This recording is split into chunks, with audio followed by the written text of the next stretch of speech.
আজকে 8 দিন এই বাছুরটা শরীরে সমস্ত পশম উঠে গেছে। হ্যাঁ, এটা হচ্ছে অ্যাক্টোপ্যারাসাইটিক ইনফেস্টেশন বা অ্যালোপেশিয়া বলে থাকি আর কি। বাছুরের সমস্ত পশম উঠে গেছে, দেখে সমস্ত পশম উঠে গেছে, সমস্ত পশম উঠে গেছে। 10 দিনের বাছুরের এই পরিস্থিতি। তো রে এখন পেসিমেক 1%, চামড়ার নিচে অ্যামাইনোভিট প্লাস ইঞ্জেকশন, অ্যান্টিহিস্টামিক্স দেওয়া হলো, পাশাপাশি ওজিং সিরাপ চলতেছে, ওজিং বেড।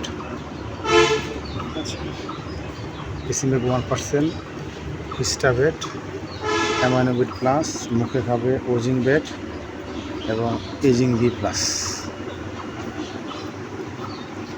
অ্যামাইনো অ্যাসিড ইঞ্জেকশন, ভিটামিনও, এগুলো চলবে।